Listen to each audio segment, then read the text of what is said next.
어제 그 동네에 그 용접을 하셨다는 분이 계셔서 현장에 와서 용접한 거를 보고는 제 부사수가 한 거를 보고서 상당히 잘했다고 극찬을 하고 가셨어요.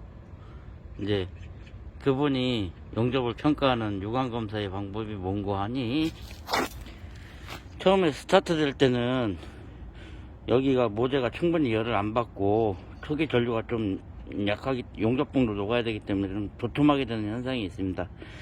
그렇기 때문에 이쯤에서 녹여서 다시 1cm 정도를 갔다가 다시 거기서부터 충분히 녹이면서 스타트를 걸어야 되고요.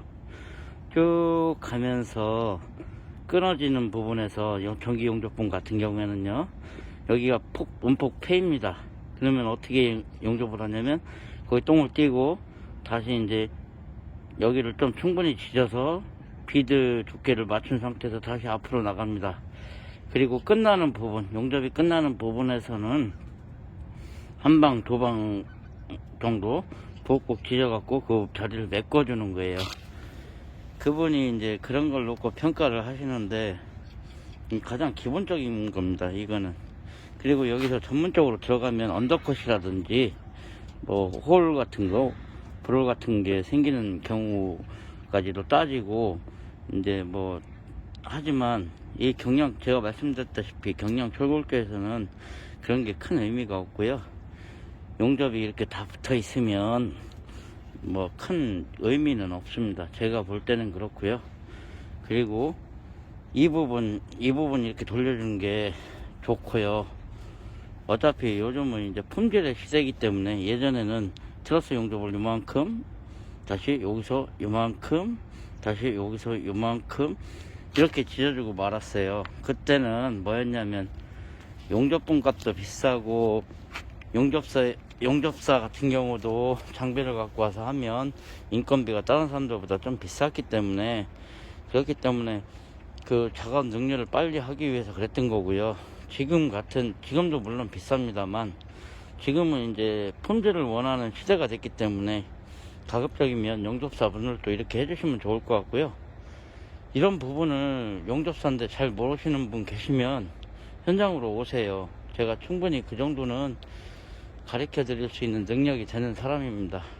특히 용접 같은 경우에는 저는 직영공사 다니면서 한 번도 이렇게 싫은 소리를 당해본 적이 없습니다. 용접 갖고는 용접의 세계는 상당히 넓습니다. 사람들은 전기 용접만 이렇게 지지면 그게 용접의 세계인 줄 알지만 용접에는 특수 용접도 있고요. 예를 들어서 산소 용접도 있고요. 특수 용접 중에는 알곤 CO2가 가장 널리 쓰이는 용접 중에 하나고요. 알곤 용접 같은 경우에는 쓰임새가 이제 또 완제품을 생산하는 쪽인지 플랜트 배관 용접을 하는 쪽인지에 따라 다 틀리고요. 그리고 CO2 용접 같은 경우에는 이제 미그나 CO2 같은 경우에는 중량물을 떼우기 위해서 이제 나오는 용접기들이고요.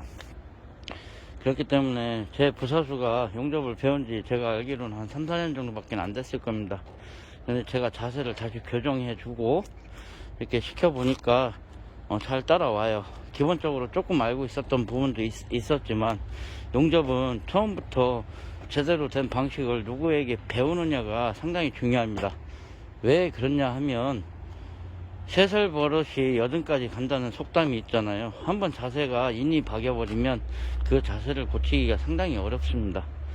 그래서 처음에는 힘들어도 용접봉을 각도와 이런 부분들, 정석 어떻게 해야 되는지 그걸 알고 나서 용접할 때마다 신경을 써가면서 용접을 하다 보면 어느 순간 용접이라는 거는 이제 몸에 배입니다.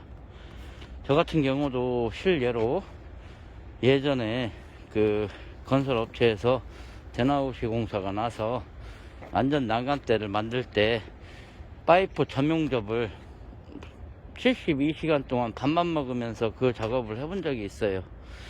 나중에는 어떻게 되냐면 눈 감고도 이제 지지게 됩니다. 그런 경험들을 겪으면서 한 단계씩 업그레이드 되는 그런 느낌을 받을 수가 있었어요. 저 같은 경우에는.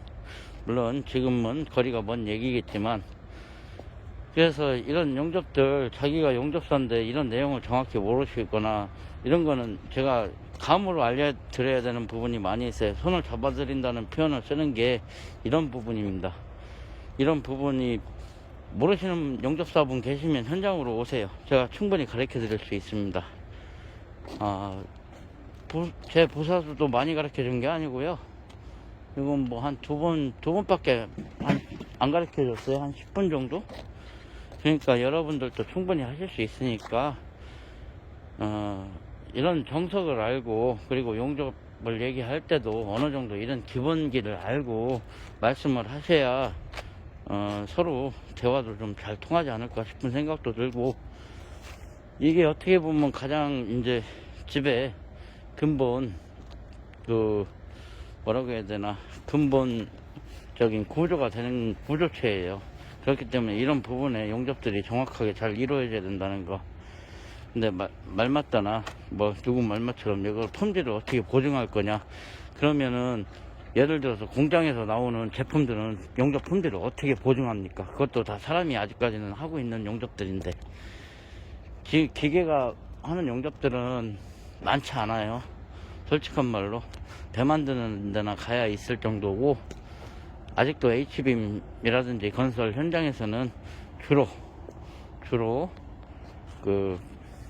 이런 CO2 용접이라든지 전기 용접들로 사람이 수작업을 해서 하는 용접들이 대부분입니다.